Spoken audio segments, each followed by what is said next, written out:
Listen in for some positivity and good times.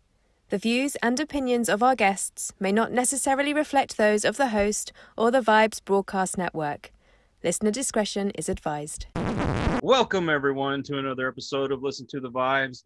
I'm so blessed to have Mr. Mark Anthony Austin, and we're going to talk Star Wars. But before we get into Star Wars, I want to get to know the man. Tell me all about you. Where are you from? How you got in the business? Everything. I'm from the UK. I'm from a tiny town on the outskirts of outer London. So where kind of London ends and Essex begins is where my tiny town was. So right on the edge. And it's a small town where, you know, everybody kind of left school and they got a job local to the town. Nobody ever left. Everyone grew up in the area and got old in the area and died in the area, kind of thing. Yeah. And so I didn't foresee myself ever leaving, really. But I got a job in commercials. Luckily enough, someone saw my college film and they said, oh, I would like to hire you to make some commercials for, mainly for Europe. And I did that for 5 years. And it was a thrill. It was a thrill just because the campaigns I worked on were campaigns that people had in their heads. You know, people were singing the tunes of the commercials I made. And but on commercials you get no credit. You know, who knows who made what? So it was animated commercials and drawn animation. This was before I got in the computer. I used to do the drawings. And I did that for 5 years. And then the guys who ran the company, they'd been going since the 50s. So they were retiring.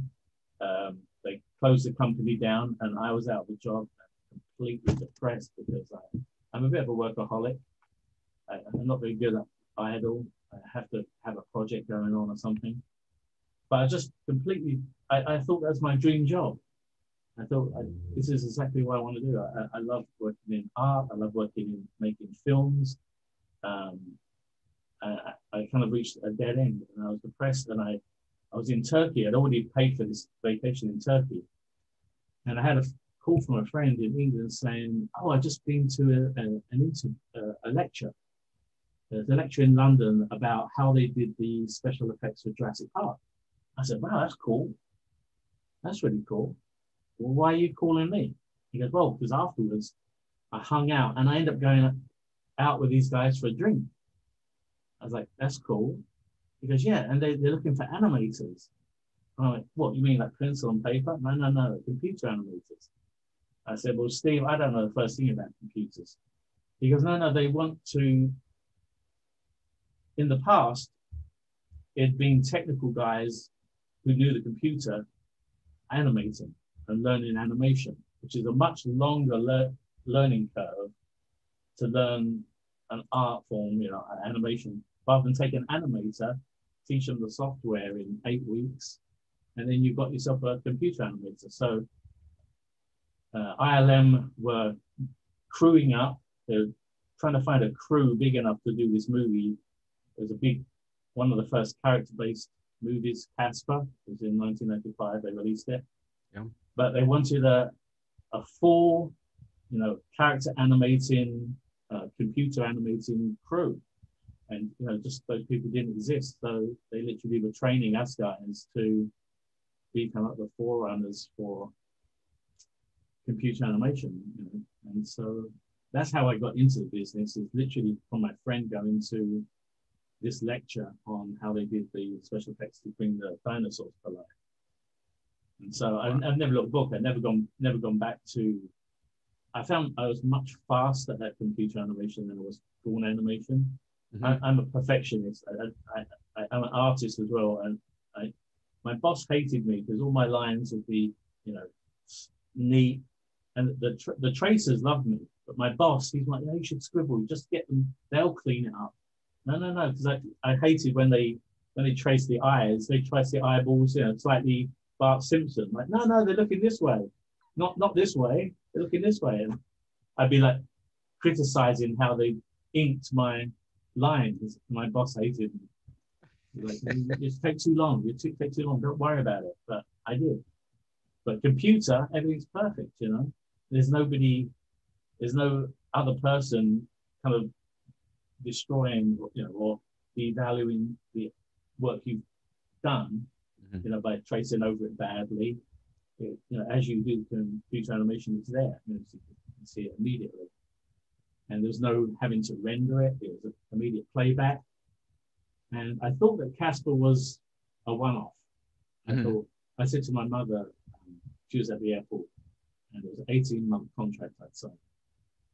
And I was at Gatwick Airport in England, and I said to her, "Oh, okay, Mum, I'll see you after work." That's a joke. And she bawled her eyes out. I don't want to leave her crying. Bawled her eyes out and didn't take that joke well. And I said, "Don't worry, I'll be back in 18 months." And 18 months later, I was finishing my last shot on Casper. And, they bumped me up to Casper lead. They bumped me up to the supervising animator for Casper, like during the training course. So I finished my last job, Casper was all done. And I said, they said, "You've got to go see HR." So I thought I was going to go up there to find out with my flight details. And when I went up there, they said, "Oh no, we've got you down as full-time staff. Is that okay?" And I was like, "Sure. What's my next job?" And they said, "You're going on to New Hope." I'm like, "Really?" So I went on to do the creature effects in New Hope. But obviously the Boba Fett shoot, that Boba Fett shoot happened in the middle of Casper. I didn't know I was going to ever be working on the creatures. That happened. That's a completely other story, separate from me landing this job as creature animator. As a story within itself. But everyone thinks the two are related. But I did the creature effects and I got to jump in the suit. But I got to jump in the suit 6 months before ever being hired for doing the animation. That had to have been awesome. It was. I would have been on cloud nine, man. I mean, and we were chatting before we started, and it's obvious that you are as big a Star Wars fan as I am. So this is why I try and tell the people at the cons, because there's all the actors there next to me, and for the actors, it was just another job, Right. Yeah, it was a great job, Star Wars, with all the successes that followed. But at the time, it was just another job for them. So it's like, oh, what do I have to do? You put this costume on. Okay. What am I going to do? Oh, you're a bounty hunter. You got to walk on, blah, blah, blah, and look menacing. And it must have been a different mindset to somebody who had grown up from age 13, like completely obsessed with this character. Like, it was before Boba Fett, before the action figure mail away, sending all your proofs of purchase in 1979. Before that, I was obsessed with the Stormtrooper. Like the Stormtrooper, the helmet and the uniform, I just couldn't get enough of. But when Boba Fett came along, it was like the Stormtrooper took a back seat. Boba Fett was the guy, because I was a big Clint Eastwood, Fistful of Dollars, spaghetti western, I've Trinity got them all. movies. Yeah, all those. I love those. And so when I saw the bio for this action figure, all I saw was Clint Eastwood, and it has a poncho. He's a bounty hunter. He's got an air of mystery about him. He's the guy. He's like a gunslinger. I completely dropped the Stormtrooper, dropped him, and became obsessed with this Boba Fett character. So being obsessed with over decades of this character and then getting the opportunity to jump in the suit, it was a different experience for me than it could have been for any actor. Maybe the actors now that worked on The Mandalorian, those probably have a similar story to me, or could have. But when we're doing the cons, and I'm doing the cons with the original trilogy cast, and I'm the odd one out because I'm not like an actor. I'm a movie maker. I just happened to, but it's easier to put on my poster actor for Boba Fett, because otherwise people will just get confused. Well, you had the mannerisms, that's for sure. I mean, I studied and studied and studied. I studied Empire for Jeremy's walk. I was hoping to get a turn so I could get that head tilt, as you do the turn. But I was obsessed with the walk. And the first shot, this is the wrong blaster, but the first shot, I thought, okay, I'm going to just do a Jeremy walk bullet. So I had the blaster, had it packed, comfortable. He said, no. It's a bad silhouette for the gun. We can't see the silhouette. So can you crank it around? Okay. More. I was like, really? This? And yeah, walk casually like that. I thought, this looks terrible, but you watch the movie and it looks perfect. But I was sure that first shot was ruined because I couldn't understand how this looked good on camera. What I found amazing was when, the original shot, there was some guy dressed up and, big old dude dressed up, supposed to be Jabba the Hutt. I guess they hadn't decided what Jabba was going to look like. Yeah. And then, of course, they left it out of the original. Yeah. And whose idea was it for Han Solo to step on his tail? Okay, I was there because, as I said, I got to work on the creatures. Mm-hmm. The only creature I didn't get to animate was Jabba because he was animated by a really famous animator, ILM, one of the heroes of ILM before I turned up, and I didn't know who he was, but Steve Williams, his name was. So Steve Williams was the guy. Steve Williams was the animator that did the water tentacle in the Abyss, that did the Terminator 2 walking out of the flames. Oh, wow. That did the T-Rex in Jurassic Park. So this was like, he was doing Jabba. And one time he called me into his office and said, can you help with a lip sync? So I went down, picking up the lip sync, because we were doing lip sync for 3D characters on Casper. It was one of the first hurdles we had to find a way of, how are we going to do this? So I went to look at this lip sync on his Jabba model, and he said, you know what? Because I'd be really okay if you just took Jabba and just did all the creatures. I'm like, no, I'm not touching that. I'm not touching that. But anyway, to answer your question, there was a time when Han just walked around the back, and it wasn't great, but it worked. It was all right. And then somebody said, what about the tail? And I said, who cares about the tail? Who cares? It's one of those movie tricks. Like, nobody will care. I don't think anyone would care that he's walking through his tail. We just say that he flipped it to the other side or something, Oh no, and they start getting worried about it. Rick McCallum was all worried about it. It's like getting obsessed about it. Like, oh no, this is wrong. Oh no, please don't mess with it. And then they started doing that whole lifting the plate up and down. It looked fine before. It looked fine as it was before. I don't know why they ever opened that can of worms, but they did. They opened a lot of can of worms that they shouldn't have. But that was one of them. And just to set the record straight, I left before the whole Han shot. Really? Second happened. I thought all I had to do was creatures. So it was all Mos Eisley creatures mainly, and dewbacks in the desert. And that was it. Like land speeders, robots in Mos Eisley, all that kind of robots, and scurriers, Jawas. That god-awful rearing up shot that is a whole other story in itself.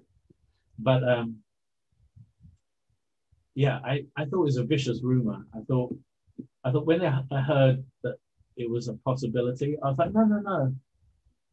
There was a time that we got called into the theater, and George wanted to see the detention room rescue, when they go down to rescue Princess Leia from the detention room. He wanted to see a version of that edit. So he wanted that edit, and any shot that had a stormtrooper or an officer he wanted yanked out, and in the place put in one of the shots of like a sensor being blown up or a camera being blown up. And so he got us all into the theatre to watch it, to give notes. And so they arrive at the detention centre. There's all these officers and troopers. Where are you taking this thing? You know? And then shoot, shoot, shoot, shoot, shoot, shoot. And then there's no one around. I thought, where did everyone go? And so everyone put the same note in, said, it makes no sense because you never see anyone get shot. It's just, there's just people there, shoot, shoot, shoot, and there's no people. It's like, it doesn't work. He said, you're right. I just wanted to see it, try it. It doesn't work. Silly me, scrap it. And I thought the same thing must be true of the, you know, of Han not shooting first. I thought he's probably tried it, put it in the theatre, done the same things he did with us, got some people in to get some fresh eyes. What do you think of this? And I'm sure people would have said, that takes away from Han's character arc. He's got to be the scoundrel, right, to become a hero. You know, he's got to start the opposite of the hero so that he has an arc. So I was sure that it was bogus. And the only time I saw it was when I was watching the premiere in Man's Chinese Theatre. And I couldn't believe I couldn't believe they went for it. So, like I said, there's been cans of worms opened. Some that I've been a part of, like that Ronto rearing up conundrum. I was part of that. I was the voice of reason saying, please, it's an establishing shot. We really don't need to have any business happen. And I animated it just as there was a Ronto going this way, speeder bike weaves through. I thought I was done. And I showed it in dailies, and George suddenly fixated on the fact there was no one leading the Ronto. So I said, well, that's an easy fix. We can have someone sitting on the back of the Ronto if you want, and have them holding the ropes. Oh yeah, let's do that. Let's do that. But do we have any Jawas? No, we don't have any Jawas. But we can get some, you know, there's all the yes men. Yeah, but we can get some for you, Mr. Lucas. Don't worry, we can make that for you. Okay, let's have a Jawa. Let's have a Jawa sitting in the back. I was like, okay, well, I can go with this. That's fine. And then he said, I know, let's have two Jawas on the back. Because I think when the speeder comes past, he should rear up like a horse. I'm like, oh, God. So I'm just seeing more work for me as well. But it wasn't out of laziness that I was arguing. I mean, I'm not a lazy animator. It's not like I don't want to animate or it's going to be too difficult to animate. I love the challenge. I just didn't see the point of it. And then it became a bigger thing. He said, oh no, let's have it rear up. And when it comes down, he falls off and he's hanging from the front and he's hanging on this rope. And the other guy falls off the back and his dust comes up. And I'm like, oh my God, where's this? Why? And within 6 minutes, it ballooned into this ridiculous scenario. The Rontos weren't, normally you design a Ronto and you fit a skeleton to work within it. But George had this idea of recycling. He had this grand idea that in the computer you could recycle. That's why the stat battle droids happen. You recycle, you can use the same animation. Recycle it into the computer. So he took the Brachiosaur skeleton and just chucked on the Ronto on the outside. And for the Scurriers, they were velociraptors with new skin. But the thing is that no one had thought about where the bone placement was relative to the skin, you know, where the pivot point was. So when the Ronto put his head back, the chest kind of, it was almost like a accordion, because the spine was towards the back. So a small movement at the back has a big movement in the front. And so all the chest was like heaving, and it became this technical nightmare that the TDs had to work out to calm the skin down. And it just was I didn't understand why we'd ever opened up that can of worms. There were a few. There were a few that I actually managed to divert. There was a shot where the shot was it was an ugly shot. It was just a Dewback's butt in camera, walking away from camera, and stormtroopers. And I was like, okay, what it is, I blocked out in the 3D space. I blocked out that shot, and then I did another version where I had the Dewback facing the camera, Stormtrooper, and he pulls the reins, and then the Dewback comes around. Oh, so this was the shot before. Ugly, right? It's just his butt walking away from camera. And I said, well, how about we have one looking towards the camera? And he says, come on, let's go this way. And then it goes around and then goes up. So everything hooks up on the end. It just doesn't have that big, ugly butt in the camera. And I put 2 versions of the shot into dailies. And the producer, Tom Kennedy, he said, what's this? How come you got 2 shots? And I said, well, the other one's an alternate version. Oh, no, you can't have that. That's disrespectful to Mr. Lucas. You have to yank it out. And I tried arguing. And said, no, yank it out. So I went upstairs and I was hovering over the delete button. Mm-hmm. And I just couldn't push it. I couldn't. I thought, I'll be damned. I'm just going to take the fight. So there we were in dailies. There was the dailies was projected in the middle. There was George Lucas in his San Anselmo house at the top. There was Rick McCallum at the ranch up here, and there was a camera pointed at us at the bottom, and dailies was in the middle. And the dailies, we played it all the way through, and then we went to each one and looped it. So he's playing them all through, and suddenly this shot comes up. The shot comes up. Ba, ba, ba, ba, ba, that one goes in. They're all happy. And then this other one comes up. And George is like, what's this? And I said, oh, my hand goes up at the back. I'm at the back of the camera. I said, sorry, Mr. Lucas, that's an alternate version. That's version B, I called it. Oh, okay. And I could see the producer's face was purple. He couldn't say anything He was on the spot. And George ended up picking that version. I mean, if I had followed what he told me to do, that would never be in the film. Well, you got to be yourself, man. Go where your heart goes, you know? I've been a bit of a rebel in Hollywood. I've got a reputation for being a bit of a rebel. And what better movie to be a rebel on but Star Wars, right? Yeah. Yeah. Yeah, every time I go back and I watch the originals, it takes me back to being a kid. Yeah. Now, as a kid, I just watched it, but the older I got, I paid more attention to like background stuff that I never really watched before.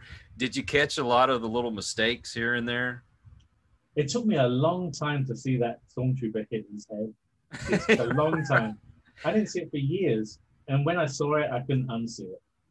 But you know, Mos Eisley, when they were in the cantina, there was a few really cool mistakes in there if you paid attention.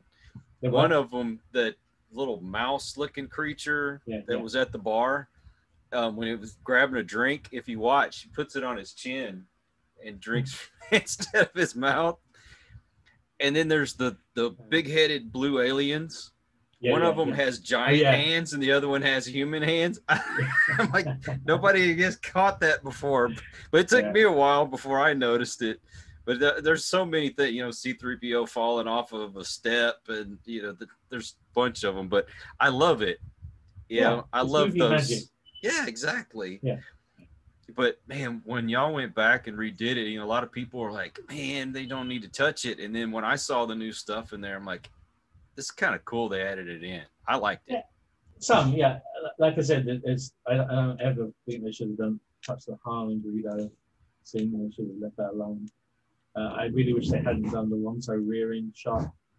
But for the other stuff, I mean, if someone other than George Lucas came up and said, I want to add some stuff that isn't in the original, I would have been, you should leave it. I would have been a bit on the fence about it. But because it's George asking for it, I mean, if there's anyone has the right to say, you know what, I hate those pink flames when the Y wings blow up. I hate the fact that all the blue screen pulled out the color so they look pink. I want yellow flames. I want proper flame-looking flames. Right. And I can't argue with that. if I can help that happen, then great. No, I think he had every right to say there were things I wanted to do, I couldn't because of the limitations of optical effects back then, or budget, or whatever. And so yeah, when I worked on New Hope, they were never going to, when I was there, they were never going to do an Empire or Jedi. And so if I had known they were going to do an Empire and Jedi, I would have stayed. I would have stayed around. I wouldn't have left for Disney. And so I would have probably been in, or I know I would have been in Return of the Jedi Special Edition of Jabba's Palace had I not left. But damn it, oh well. You know, can't win them all, I guess. No. I'm grateful for what I've had, and I've been super lucky. So, yeah, I can't with my lucky stars. So. Well, and you know, as before we started doing the interview, I told you I try to steer away from politics and stuff when I talk to my guests. I don't like to make anybody feel uncomfortable, but I don't ever stifle anybody from speaking their mind either. I don't care if you agree with me or you don't. Okay. I feel like people should be able to speak their mind. They should. If someone asks you your opinion, then they should be prepared for whatever answer you give. Otherwise, don't ask. You know. Well, and also before we started the review, I told you how Star Wars Disney is just kind of, it feels like they don't like us fans. They're pushing some kind of weird agenda, and they're changing everything, and it's heart-wrenching for this stuff to happen, especially something that we've loved for all these years. I mean, it's been what 40 some odd years since the original one came out, and to take something like the lore of Boba Fett, the spaceship has always been called Slave One. It has nothing to do with the slavery that has gone on in the world. It's another galaxy. Right. It's a galaxy not far, far away enough, apparently. Well, I mean, if I remember the lore of the Mandalorian, you had a class that was kind of the masters and some were the slaves, but it wasn't like, oh, you're my slave. It was just the way they were classified. Yeah. And you know, I guess it also had to do with who they were going after as a bounty hunter. And, you know, that was always Boba Fett's ship. Yeah. Nobody ever really thought about it being anything other than that was the name of his ship. Yeah. And now they're politicizing it and making it something that it's not. Yeah, they're putting that thought into the minds of people that never had that thought. Exactly. That's the thing that just bothers me. Is like, I wish they, like I meant that said, I wish they would look at the one. The slave one is what differentiates it from slave. You know, oh, what's slave one? Oh, that's Boba Fett ship. Or if you don't know Star Wars, what's slave one? I have no clue. It could be anything. Tell me, I know what slave is. Slave one, I don't know. What is that? So just to inject, for them to kind of inject that into the heads of fans, that's what, you know, the press were quick to say outraged. They were outraged was what I read. And like I said, I was more saddened by the fact that something precious to me was being messed with and potentially taken away. Right. Like I don't want my ship. I would say my ship. I don't want Slave One to be taboo. Like I don't want that name to be taboo. It's a great name. It's befitting. It has an ominous edge to it, befitting of Boba Fett. It's perfect. And like I said, it's nothing to do with Earth. This is another galaxy. Right. We completely remove anything that's going on or has gone on here. You know, so I was upset more than outraged, and people were asking me my opinion, and I like, unlike you, I try to not go anywhere near anything negative and anything political. Right. Try and keep everything positive, but I kept getting asked and asked and asked. And when I was first asked, I didn't understand what they were asking me about because I don't keep up with it so much. I never have, even since a kid. I never watched the news. I'm terrible for, I find that it used from other people and then no. So people were asking me, what do you feel about the name change? And I didn't know what they were talking about. What, changing the name of what? And then I found out about the rebranding of that Lego set. Mm-hmm. And yeah, I'm hoping it is just confined to that Lego set and that future packaging has Slave One on it. But I can't see it myself. I can't see it just knowing Disney. I can't see it. I'm hoping that it's not the end of the name. Because like I said, it's something I've carried since 1980. I didn't know about it when they did the offer for the figure. So Boba Fett was 1979, but I guess Slave One was 1981 movie. And I just fell in love with the ship. You know, if they changed the Millennium Falcon, I'd be equally upset. Oh, right. It's the fun thing about the Star Wars galaxy is that the names that George Lucas chose, nobody's ever questioned. They're perfect. The Millennium Falcon is a perfect name for that ship. No one ever thinks that's a weird name, Millennium Falcon. You know, it works. Slave One works. It's just, I don't know. I'm saddened at the prospect that it could be the end of the name as far as, you know, the packaging and stuff. Well, I'm really hoping that if Kathleen Kennedy is on the way out and Favreau and Filoni kind of take things over, that maybe we'll get back to the great stories that we were used to through Lucas, and of course all the books and comic books that have come out through the years. I mean, there's been great stories, and then now they're bringing in people that they even admit they don't know anything about Star Wars, and they're ruining it. I was just going to say that when after the original trilogy, I really wanted to like the prequels more than I did. I honestly, I thought if I watch it enough times, so I went to see New Phantom Menace 5 times in the theater just to try and like get over this thing I had. I couldn't embrace it the same way as the original trilogy, and I hated the fact that it was George Lucas directing it. I should be in love with this, and I just wasn't as much. And then it got to a point where I was thinking, maybe I'm just one of these jaded people that hates everything that isn't the original trilogy. And I was kind of sad at myself for being that kind of person. I was disappointed that my love for Star Wars was just confined to those 3 movies, and that was it. But I mean, unlike you, I did love Solo movie, and I did love Rogue One, and I do love The Mandalorian. So I'm glad that even though I haven't been able to embrace the new movies, the sequels, prequels and sequels, I just haven't been able to embrace. But The Mandalorian and those 2 movies I mentioned, I could see Star Wars. It's funny, the Solo movie I couldn't embrace. When I first saw it, I didn't like it.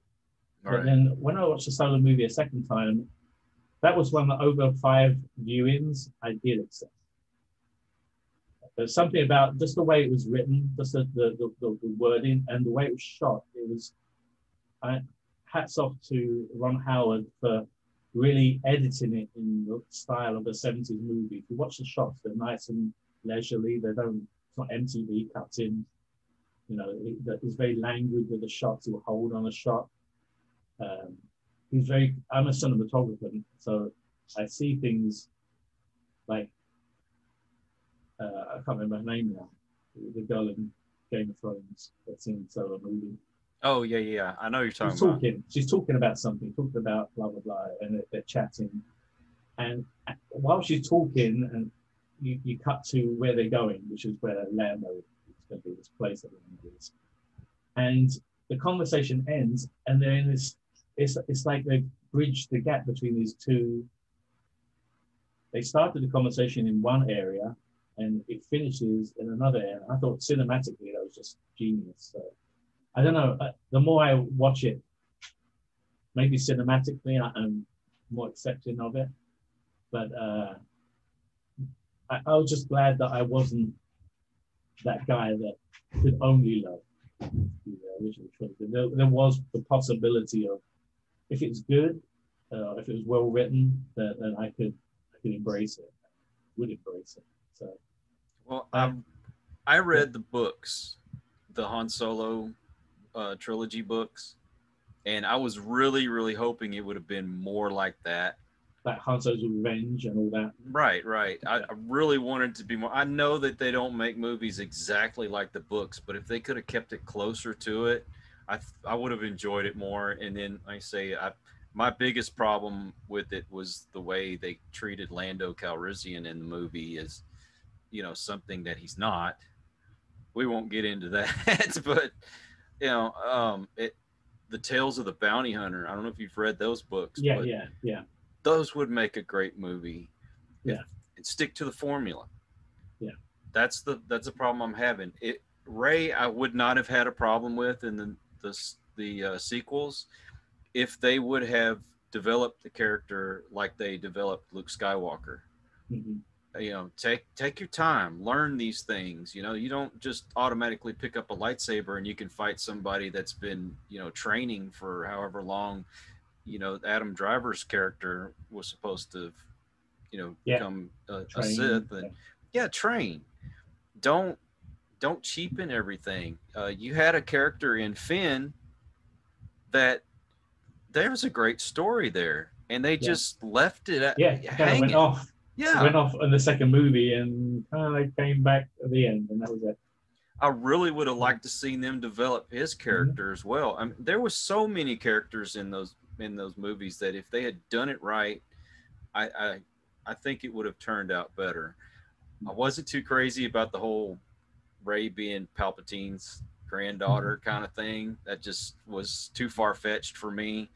I would have liked to see them have the characters from the books be in there, where you had the I believe Solo and Leia had 3 children in those books. Yeah. I would have loved that story, but they ruined it for me. So I hope they do fix it. The rumor is that they're going to make a whole new sequel trilogy, and the other one be like an alternate universe or something. I don't know, but just get it out of canon. That's my problem. Yeah. I wouldn't mind if it was just Star Wars ships and a whole story about something else that's happening in another corner of the galaxy.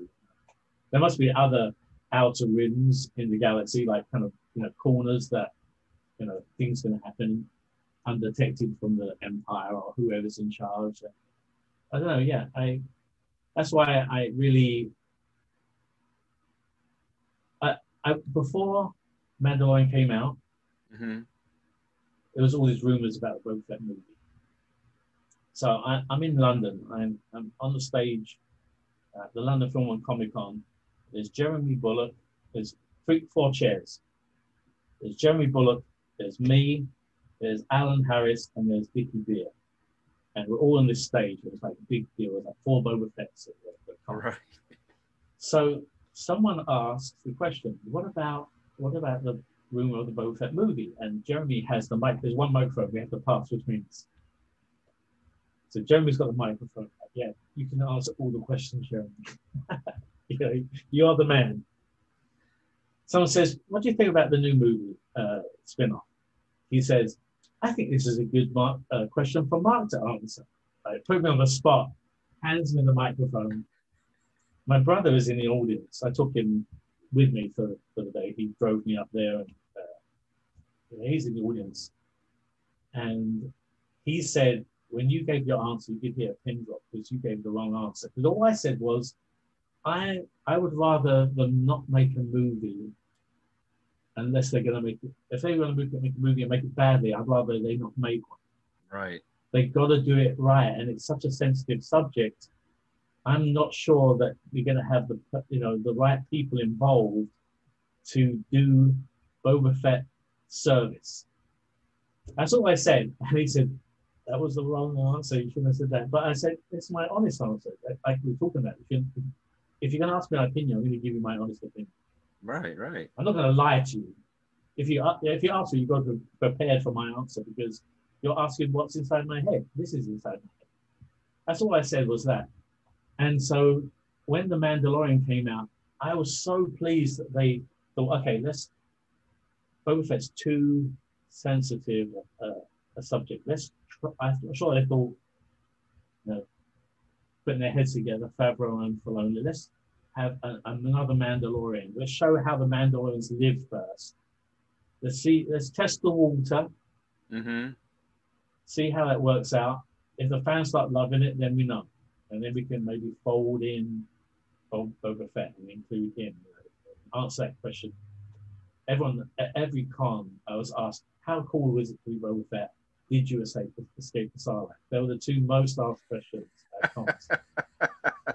So now I can say, yes, he did. I've got an answer now. But I think they handled it so well. I think they did the right thing. They did it the right way. I can't fault how they reintroduced Boba Fett. There's some people pick some holes in. How come he didn't get his armor back quicker than he did? It doesn't matter. It works. It works like this. I was so excited when The Mandalorian came out. And I mean, I enjoyed it. Some of it was kind of for me, but for the most part, I liked it. I did like them bringing Boba Fett back. I'm very upset about what they've done to Gina Carano. I don't think it's fair. And she had a strong character. Everybody loved her.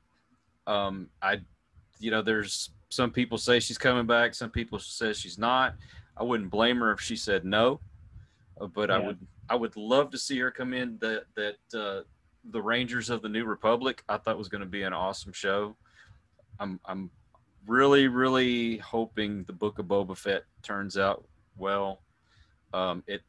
It had that look when you kind of got that teaser at the end of the Mandalorian, but sometimes I don't have much faith in the Disney Star Wars, Yeah, like I said, I was apprehensive about the whole Mandalorian show, and the first one just sold it for me. That first episode, just everything that happened in that episode. I loved the little blue guy.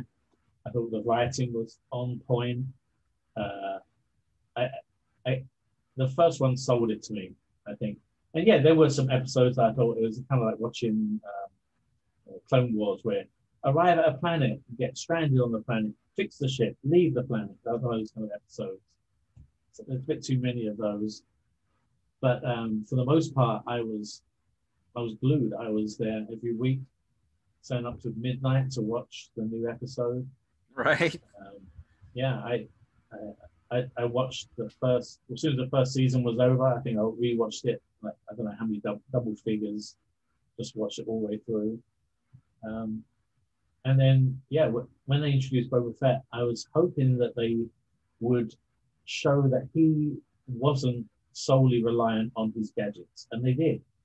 He has a gaffi stick, and he makes good use of it. Right. And I love, I broke mine, but I'm a big lover of the gaffi stick with my broken one. Oh no. Busted. But I love the gaffi stick, so everything that was in there was like, oh my God, it's like they crept into my head and watched out my little kind of scenarios playing in my head and then made them somehow. I liked it when they brought in that IG-88 and you actually got to see him in action instead of, in Empire, he was just standing there. And you think, how can this be an assassin droid? It's like clunky, but he doesn't need to, he can shoot every which way. I love that. Oh, that was amazing. Yeah. I would like to see somewhere you can see like Bosk and Dengar and, bring those guys in. I'm hoping that's what we're going to see in the Book of Boba Fett. I'm hoping we're going to get some flashbacks to interactions with other characters that we love. See them in action that would really bring back, that same joy. Yeah, because episode 6 in both seasons, episode 6 in the first season was when they showed why the Mandalorians. You get that big, build up of what's his name, Bill Burr. His character saying, "I don't know, Mandalorians. They got all this kind of they're meant to be, you know, such badasses, you know, how come there's none of them around, kind of thing. And then he shows why he's a badass. And even when they lock him in the prison cell, he turns it around and locks them in the cell. It's like, that was brilliant. So episode 6 in the first season was my favorite episode. Just it showed why. Because you saw Boba Fett and you knew he had this reputation, but you never saw him demonstrate. Mm-hmm. You know, he made some mistakes in Jedi, and you know, and that's all to do with George actually. But, well, you know, I would have enjoyed Jedi even more if they had stuck to the original idea of having everything happen on Kashyyyk with the Wookiees instead of the Ewoks. I don't know. I just wasn't a fan of the Ewoks. People are probably going to hate me for saying that, but I was not a fan of the Ewoks. I can't say that because I've got friends who are Ewoks. So. You know, if they'd have been in there, it'd have been okay. But I just think the Wookiees would have been better. Yeah, I just think it was. It was a budgetary concern of Lucas. He couldn't envision how he could pull off this grand idea, you know, and with because you know we're still in the era of optical effects when he made Return of the Jedi. It's amazing what they did with optical effects. I mean, I love the matte paintings; they are flawless, you know. But there is some limitations with how much you can do with large numbers of characters that you can do very easily now. I mean, that's why they did the stat battle droids, and they're just like, you know, legions and legions. One's animated, and they replicate that same animation. So it takes one guy to animate one, and you've got a whole army doing all the animation. Man. So he got to.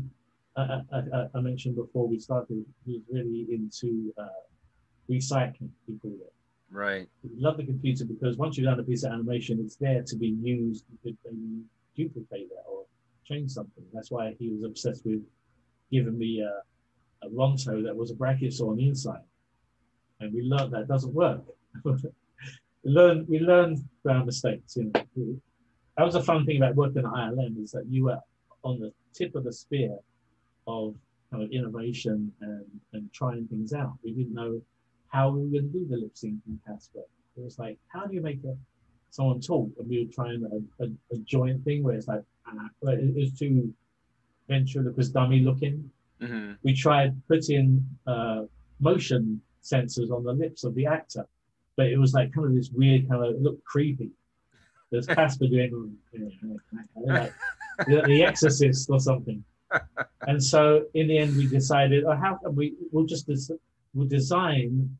I had to go in one weekend and draw each phonium shape, design it for Casper. So like the biggest A shape, like design that mouth shape, and you know, and we would let the computer interpolate that wireframe from A to ooh, and it looked like the mouth was opening and closing and talking.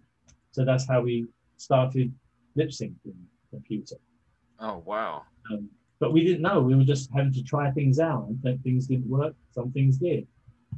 And it's funny because we gave these shapes a name. We said, you know, what's called those shapes. So we said, you know, someone said like, oh, well, you're blending between the shapes. Let's call them blend shapes. And it's funny because that's now the studio standard name for that type of animation, blend shapes. It's those wonderful accidents that just create new things. Yeah. And if you're not trying, you know, you're going to make mistakes. If you're not making mistakes, you're not really trying. Yeah. No, a mistake is great because you get so much information from it. Some people let it destroy them. But there's so much to be gained. You have so much more knowledge now from that mistake. I teach a lot of guys. I have a lot of mentees, I guess it's called. And I'm always telling them, you know, it's great that you made this mistake because you'll never make the mistake again. You know, you're so devastated by it, you know, the consequences of it, that you will never make it again because it's going to be firmly like a brain tattoo in your mind. So you need to teach this old dog some new tricks. I need to learn stuff like that. That would be so I'm awesome. the old dog now. I'm looking for retirement, and I can see it. 10 years, I can see it from now.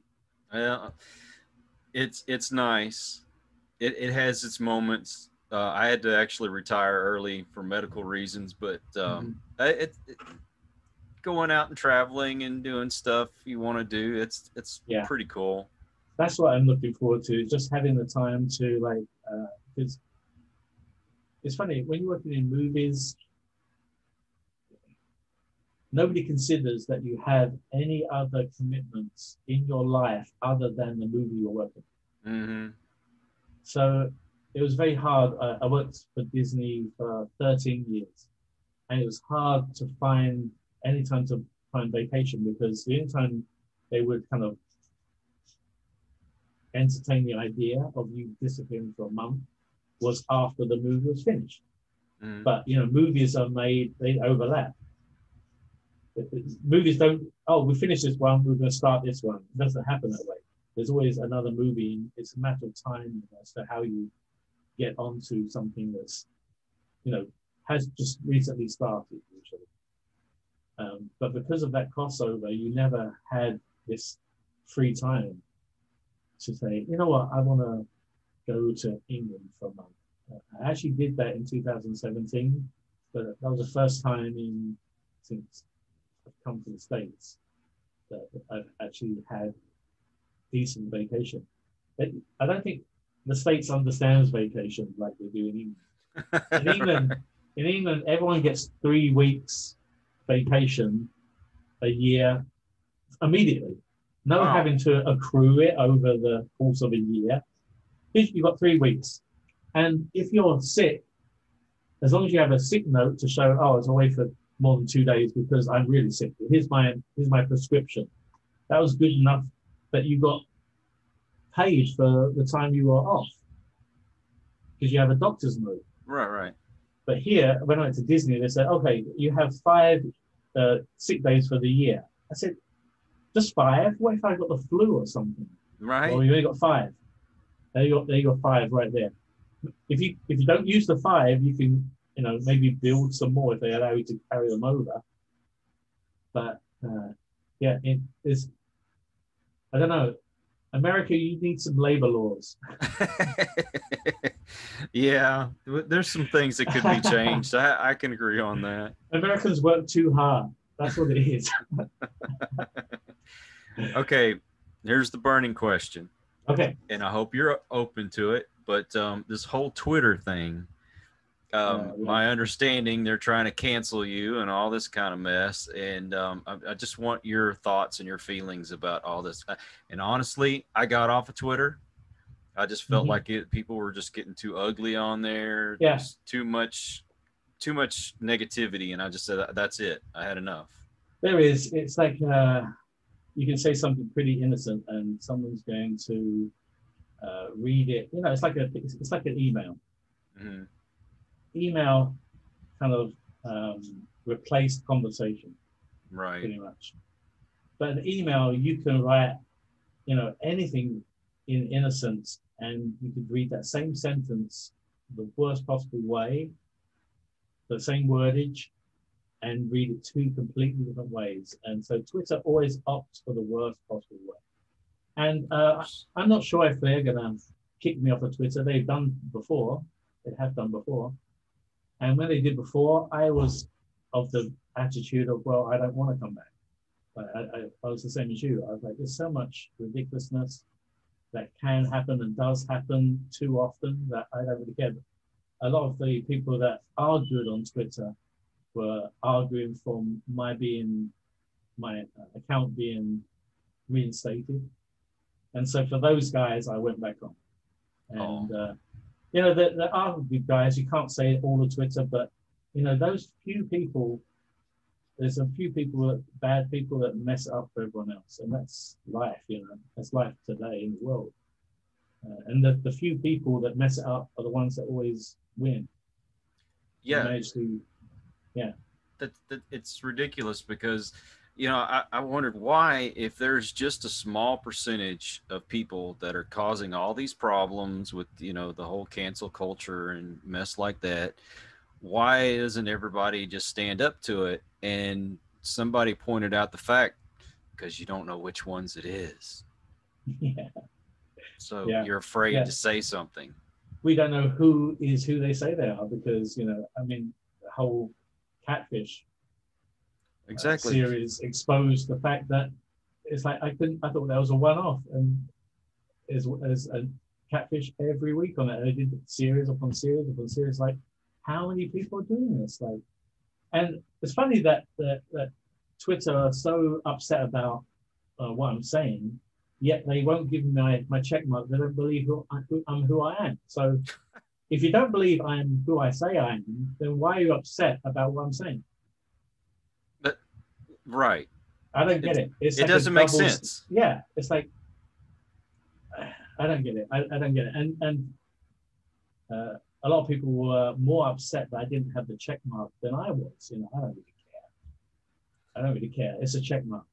If people want to follow me, they like what I post, great. I try and keep it positive, try and keep it light, try and keep it funny. I just share all my passions. And if you don't like it, don't follow. Easy as that. You know, if I'm following someone and they put stuff on their feed that I don't agree with, I would not follow them. It's easy as that. Easy as that. So I don't understand why some people, they have to, you know, cause a wildfire because of their discontent. And it's like they ruin it for everybody. Well, but anyway, whatever. Twitter. I believe so much in free speech that, you know, I don't have to agree with you. No. You should be able to say what you want to say. As long as it's not inciting some kind of violence against someone else, you should be able to say what you want to say. Even if it's totally stupid, you should be able to say what you want to say. And this whole, you know, wanting to cancel people, and I don't get it. It used to be we could disagree and agree to disagree. Exactly. And it just seems like everybody's wanting you to pick a side. Yeah. And I don't believe in that. You know, I even had relatives that won't speak to me because of my opinions. I have friends that have unfriended me because they don't agree with my opinions. But yet I've been bombarded with all their stupid little memes and everything else, and I never say anything to them. I'm like, oh, that's the way you feel. That's fine. Yeah. I don't care. Yeah. I mean, I still love you, but for some reason they can't love me back. Yeah. Yeah. Ridiculous. Yeah, they have to fixate on this one thing that you said that they've read the way they want to read it. So it doesn't matter what you intended by it, it's the way they read it. So that's the truth. It's the same as, like, you know, the press printing, you know, actor, Boba Fett actor outraged.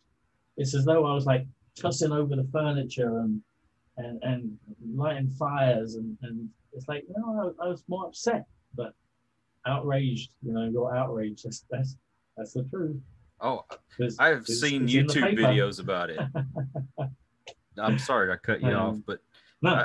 I mean, like I say, I see YouTube videos about it, and it almost sounds like, you know, this guy's ready to go to war.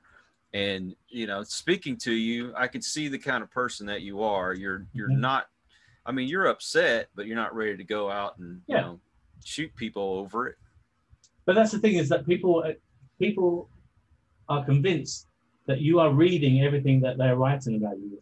I don't follow what people are saying about me. I just post. I haven't got time. I'm a full-time movie maker. I'm making a movie right now. If you work 40 hours a week working on a movie, you don't have much time. The movie comes first, right? Then my family, and then when I got some free time, social media. So I haven't got time to watch YouTubes on people that are reacting to something I've said, or posts on Twitter, or arguments on Twitter over something I've said. I haven't got time to watch that. I was asked my opinion. I gave it.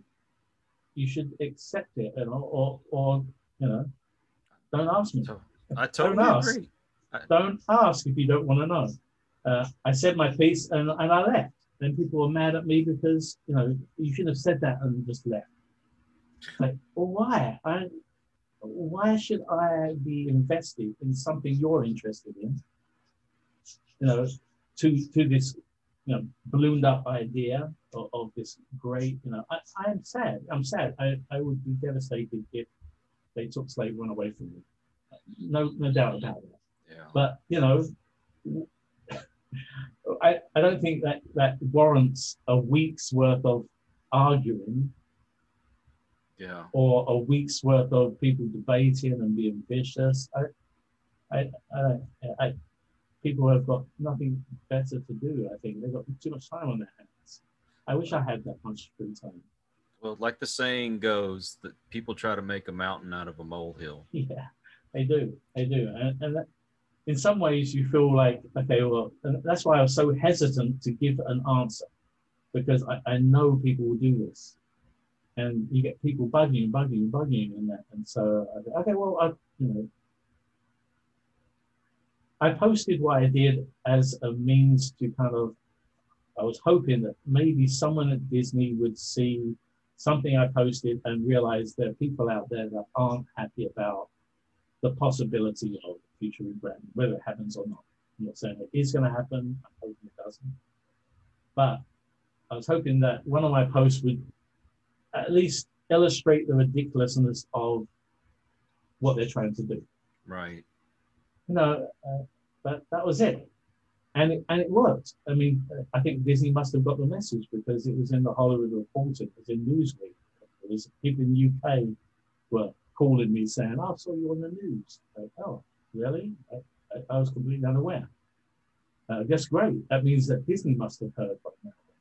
Right. Good. At least they know. At least my message got out there. And that's the end of it. I'm not going to obsess over it. I'm not going to make my life about this.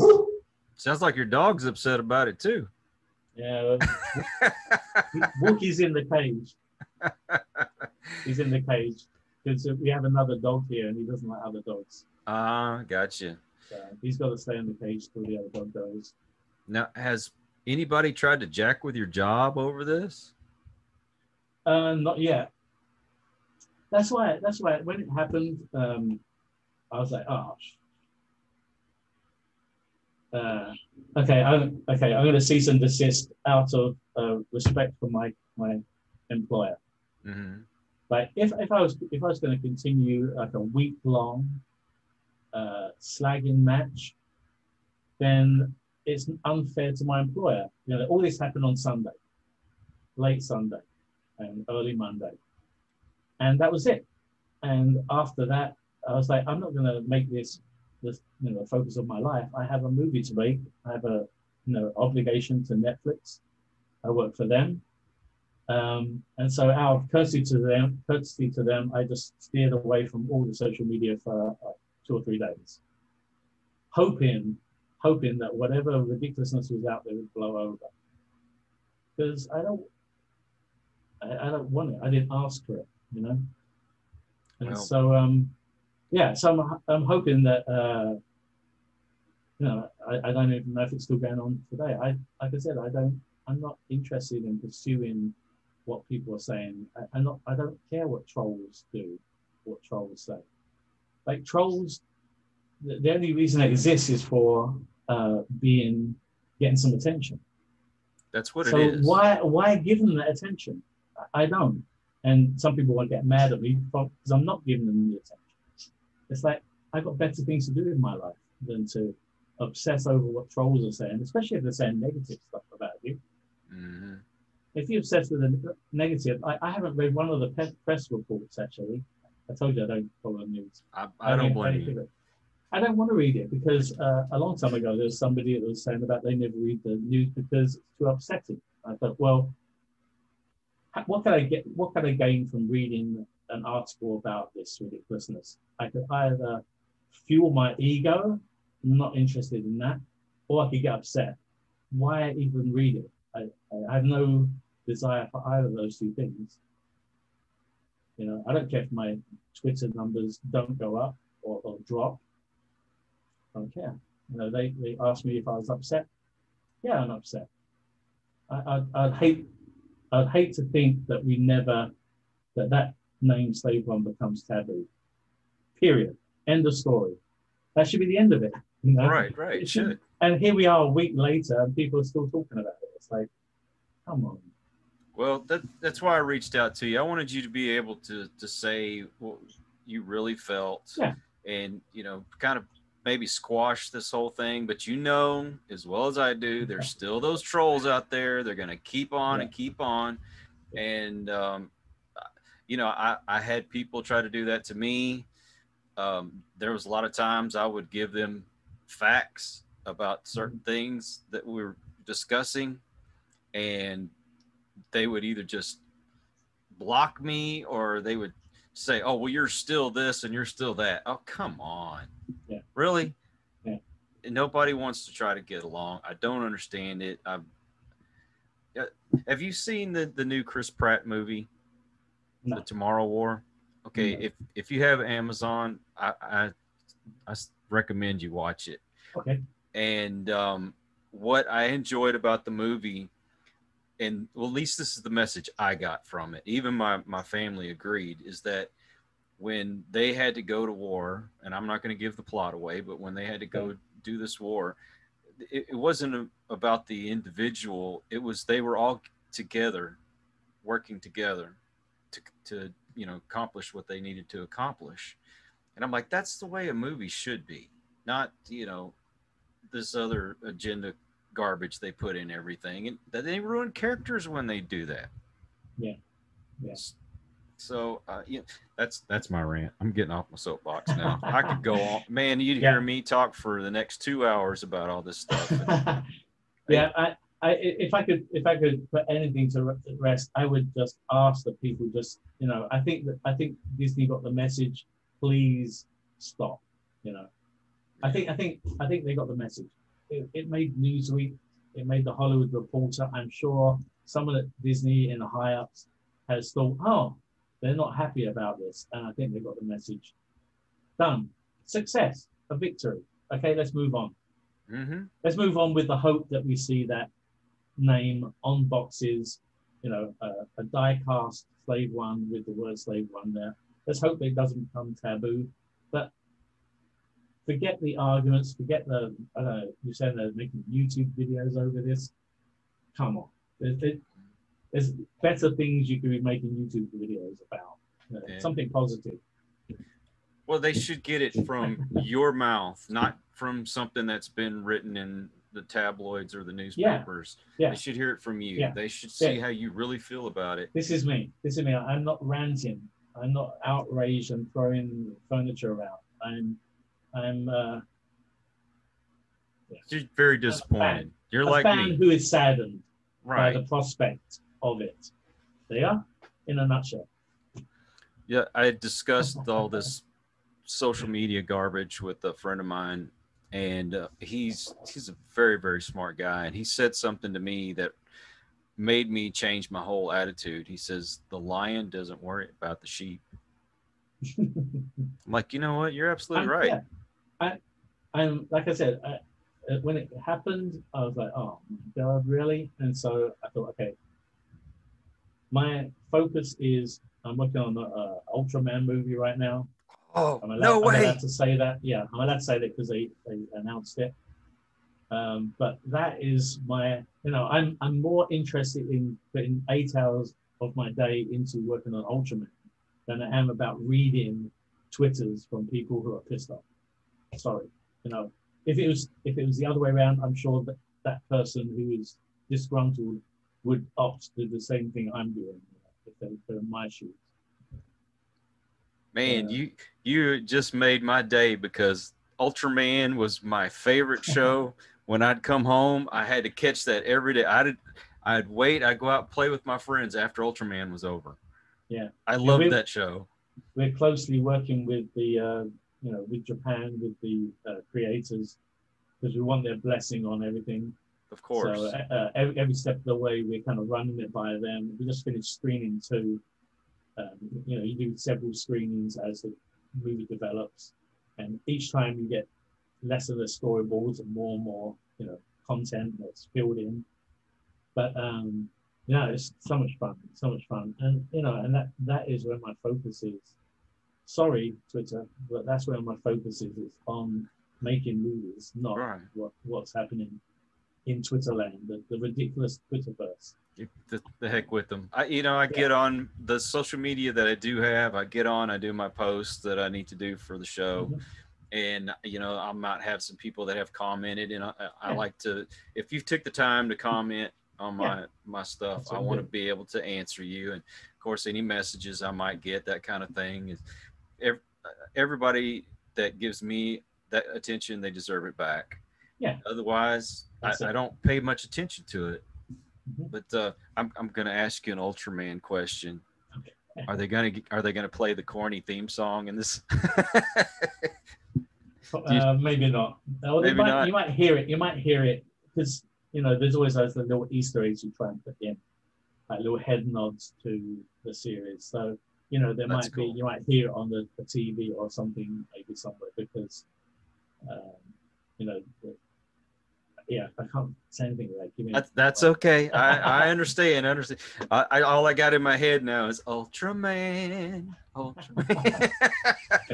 Yeah, we're trying to bring Ultraman to a new audience, to a new set of fans. So, is it going to kind of stay to the traditional, like the old one, or is this going to be kind of more like the anime when they had come out? There was a recent Netflix anime series. Yeah, I actually enjoyed it. I did, but it was so dialogue-y. It's like they're more interested in talking about what they're going to do than doing it. This is true. And it wasn't like the original, but it was cool in its own way. So when I started on the show, they were asking me, about had I done some studies, had I studied the character, and I had watched that series, and I said, I hope we're not going the same route as this series, because it wasn't engaging. And it was a bit too, like I said, like talking about, I am going to do this and I'm going to do that. And like, okay, well, do something. Then. A lot of time wasting. So this movie is a lot more action. When the fight's on, the fight's on. And, I can't really, there's nothing I can say. I'm trying to think, no, I can't. No, I can't say that.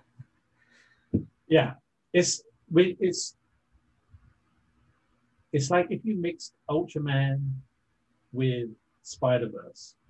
That's the kind of movie that we make. Oh no, that sounds interesting. Yeah. So it's a slightly different take on Ultraman, kind of to I'm sure that it's at the end of it is set up for like future movies. Oh wow! But it's like this. Spider-Verse meets Ultraman. Okay. That's as much as I can say. I'm excited again. There's very few movies that have been coming out that I've been excited to see. Just like say a few, because I just want to watch a movie. I don't need somebody's politics thrown in my face. Yeah. Just give me a good movie. That's the thing I love about Netflix, though. I love about Netflix is their primary concern is how can we make this movie the best we can, not about schedules. So if it's funny because I'll have it up, you have to have a schedule, you have to have something to work towards, but as soon as it gets towards the deadline and you feel like, wow, I've got so much to do, they're like, oh, we'll just bump it a week then. Like that would never happen in other studios. But Netflix are smart enough to know that we want something great at the end of this. So they're going for the quality and not the quantity. Exactly. And the other thing, to answer your question about what does Netflix, have you lost your job over this social media mess? Netflix are very into transparency. So the fact that I was very honest and transparent about what I felt, and if other people can run with that and make something bad of it, that's on them. but I was very honest about, my opinion, and I appreciate that myself.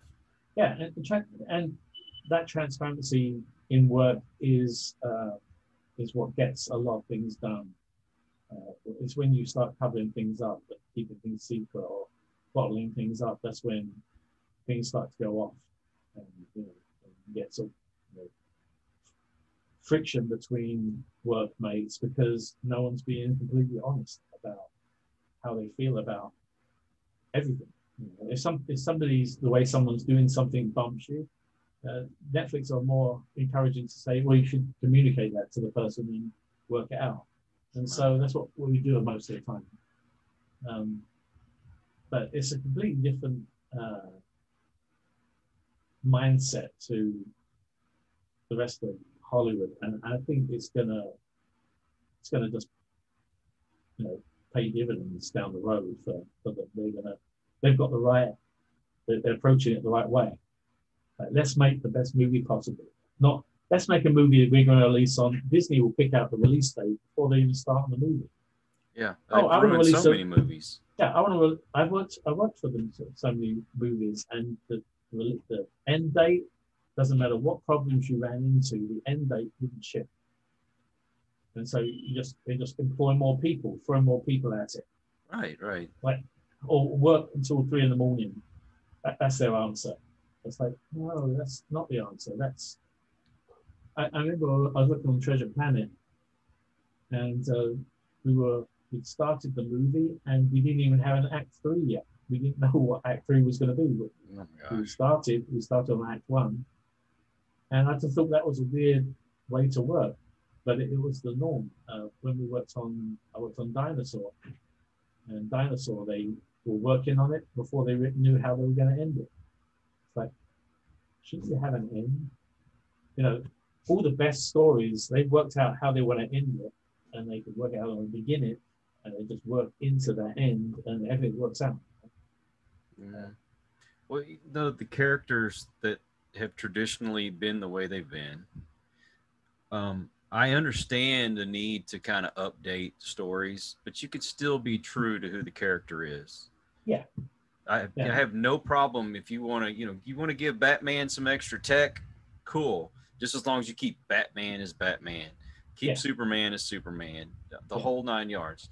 You want to change just a little bit here and there, like in the comic books you had Aquaman. Aquaman was kind of one of those little corny characters when I was little, but as the years went on, he got a little more updated and a little tougher and more relevant. Yeah. And they got, I don't know if you've kept up with that, but remember he had his hand was burned off, and they put a hook on his hand for a while, and I was like, man, Aquaman's turned cool. Mm-hmm. Instead of the corny one I used to watch on Saturday morning. Yeah. But stay true to the character. I don't care if you update it some. I just think you should stick to the way they're supposed to be. Yeah, I mean, because that's what everyone. He agrees too. Wookie agrees. Yeah. That's what people fell in love with. That's the origin. So exactly. You have to go back to the roots always. Usually, whichever movie, even Casper. Before we started Casper, we went back to the comics. And we looked at the comics, and we looked at So I looked at how. Oh, that's how Casper smiles. Yeah, but he has a big smile. That's how it looks. A big cheek. When he's sad, this is how it looks. It's a very small mouth. Not big, but wide, very small. If you adhere to the originals and use those as your start point, then just build upon that. And I don't think you can go wrong when you approach something that way. I worked on Goosebumps, and my big thing was, okay, well, what does this character look like in the original story of Goosebumps? Some poodle or some rabid poodle dog or something. I had to kind of do my homework with Goosebumps. So, well, what's this look like? And we got the books and all that, and started from there. I remember when I was working on the Avengers, coming from England, I just in my head thought it was a UK Avengers, you know. But it was like a whole different thing. UK Avengers was a 60s, 70s show. I remember that too. Yeah, and for me, I just thought that was it. And so they were appalled that I didn't know the Avengers. So, but it was over Thanksgiving. This was 2009, I think it was. And they just said, okay, here is all your homework. And they gave me all the graphic novels I had to read just to do my homework, just to, you know, this is who the Avengers are. And that's where we started. So. Man, I remember watching that in the theater, and I was like, wow, I never thought I would see all these superheroes together in one movie. Even when they were talking about what they wanted to do, I was like, really? That sounds, wow, that's ambitious. And my first job was to just be quality control to make sure that each of the characters stayed true to their way of moving. So the animation wasn't just like the same walk cycle on Iron Man and Thor and Hulk, you know, all walk in the same way. You know, Hulk walks the way Hulk walks. Thor walks the way Thor walks. Captain America walks a different way. Iron Man walks a different way because of his suit. My job was to kind of make sure that there was, if you watch somebody, even if they were small, you'd know who it was by the way they were moving. Yeah, I'd love those little nods to the comic books when you'd see certain poses and, you know, fight scenes and stuff. I'm like, wow, that just looks like the comic book. That's all I did. I went through the comic books and made things like, for each character, I grabbed all of the key poses that, you know, that were in the comic. Said, this is the model sheet for Thor. This is the model sheet for Hulk. So all the animators had those at their disposal when they were keying out their animation. And the funnest part about working with Avengers was it was either every Wednesday or every other Wednesday. Sometimes we skipped the Wednesday afternoon, but I'd have to jump in the mocap suit and we'd have to mocap, you know, Black Widow climbing onto an alien skiff or something, or Hulk smashing a pillar or something. And for the Hulk stuff, I put those weights, you know, those 10-pound weights that you can Velcro, because it gives you that big, it gives you that ramp up. It really felt like. And whenever we did hits, I mean, I got so bruised from that movie, but whenever we did hits, if I didn't close my eyes, you'd see me anticipate the hit just before it happened. So we would rehearse it, and then for the tape, I would keep my eyes closed so I didn't see that guy. So it really felt like, it really felt like a hit. But they gave us these crash mats that were pathetic. They didn't protect you at all. So yeah, subsequently, you know, and as you land on the sensor that is recording the data. So it's like, you've got like rectagonal bruises. Well, you're not a true artist unless you suffer. You have to, no pain, no gain. Exactly. Man, yeah, we could sit here and we could talk all night, but I know you got to get to your family. And got some barbecue to make. Yeah, we decided we're gonna put some logs on the fire pit, and we're just gonna roast hot dogs out on it and watch the fireworks. So, but man, for you to take time out of your day and away from your family to be on the show, I really, really appreciate it. And I thank you for your honesty and being who you are. Oh, thank you, man. I mean, it's nice to clear the air. Yeah. You know, because the press can say what they want and paint the picture they want. And so it's nice to be able to like say, this is who I am, you know. So I'm thankful for that. So. Well, you're very, very welcome. You deserve to be heard and not just the rumors that you hear. And so whoever's watching this, it's a good man. And stop all that BS on Twitter. If you're part of that, please. It's ridiculous. But I appreciate you. I appreciate everyone that watches the show and supports us. And please continue to do so.